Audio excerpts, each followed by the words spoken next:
Alright, we're just going to keep on trucking today. I'm trying a new camera angle.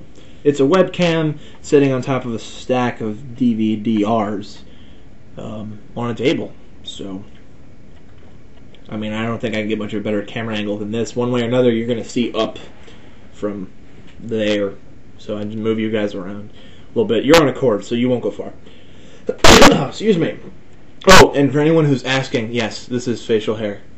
I didn't have a whole lot of it before. In the time I've been gone, I've been growing a beard, so if anybody can see this and thinks it's awesome, let me know.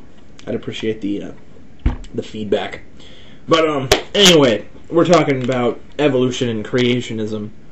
So last video I tackled the problems with the idea of bones in the dirt producing anything other than, well, you don't have any proof that they did anything except die. How the geologic column is not complete anywhere on the face of the earth, at least to my knowledge. Okay, we're good. And how, if you guys are wondering, I'm not reading anything off of the, I don't script these. I'm looking at my sexiness in the video box on my screen. Anyway, how mutation is negative and natural selection is a selector, so on and so forth. Awesome. Some of you guys are going to say that I got all of those arguments from Kent Hovind, which is a lie, because this book confirms my my ideas, or that actually I should say Kent Hovind's statements that that there's nowhere on the Earth that has the geologic column in its entirety. So there's a diagram in here that I want to throw up really fast. Not from my mouth, but just give me a second. I'm not editing this, so if you guys think it's boring to watch me turn pages, go watch a different video. This is my, or this is the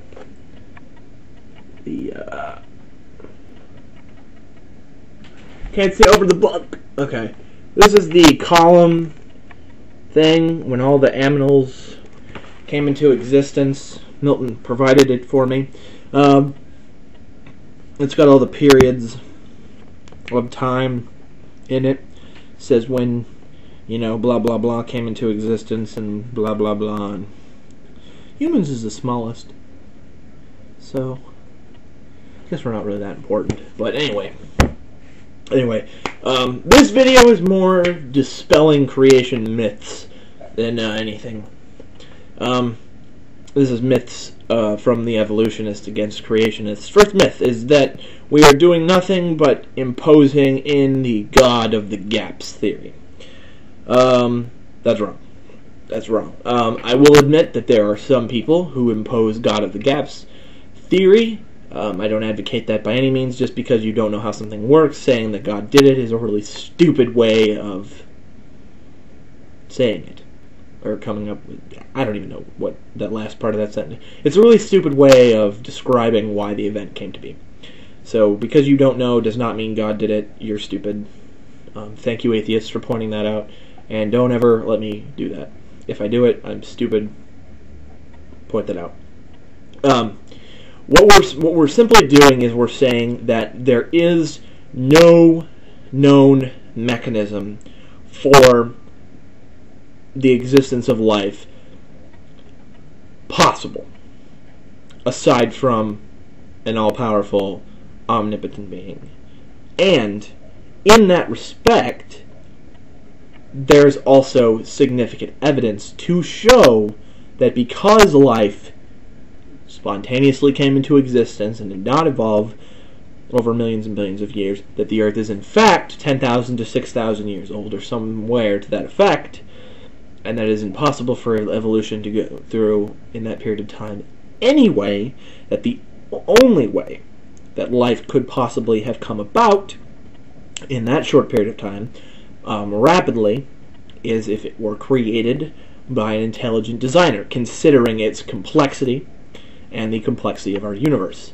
So it is not a God of the gaps theory. It's saying there simply is no other alternative, which is like saying you have a lock in front of you and you have a pile of keys and you try every single key and not a single key opens the lock. You would not assume that the lock is unopenable. You would assume you don't have the key required to open it. So what we're simply saying is that you've tried every key in your pile and you cannot open the lock, so there must be a key that opens this lock, so we must not have it. You kind of get what I'm saying. So it is not a God of the gaps kind of thing. Another creationist myth is that there is no evidence that humans and dinosaurs existed at the same time. Actually, there's significant evidence. Cave drawings have been shown to have enormously large creatures in them, some of which are barely recognizable, but may very well have been dinosaurs. Dragons, mentioned in the Bible. To be honest, the portrayal of the dragon is all the same thing. Winged, fire-breathing, but in the Bible, it doesn't necessarily, every time it speaks about the dragon, mention its, wingedness and fire-breathingness. So, it's safe to say that since they did not have the word dinosaur around back then, that dragon very well could have been a dinosaur, like Mr. Hovind states. Also, the Paluxy River finds. I'm sure I'm going to get 1,000 people yelling and screaming at me because three-toed dinosaur, whatever, you are so stupid. How can anyone possibly look at the Paluxy River finds? For anyone who does not know what's going on with the Paluxy River finds, I believe it's in Nebraska. If I'm wrong, I apologize. There's a river called the Paluxy River, and where during a flood or storm of some kind, the top layer of the rocks were thrust away and revealing completely untampered with footprints of dinosaurs. And during the examination of these dinosaur footprints, we found human footprints. Considering we can't really date the rock beneath the bedrock that was removed, we can't date the rock the footprints are in, and don't let anyone tell you that we can. We can't. We don't have any dating methods that work. To be completely honest, we really don't. And I will cover that in a later video. Anyone who wants to argue with me, feel free. I'll take anybody on that note. There were human footprints. Now, these feet were unfathomably large, and they had, if I remember correctly, it was a 6-foot stride. So this man was obviously gigantic.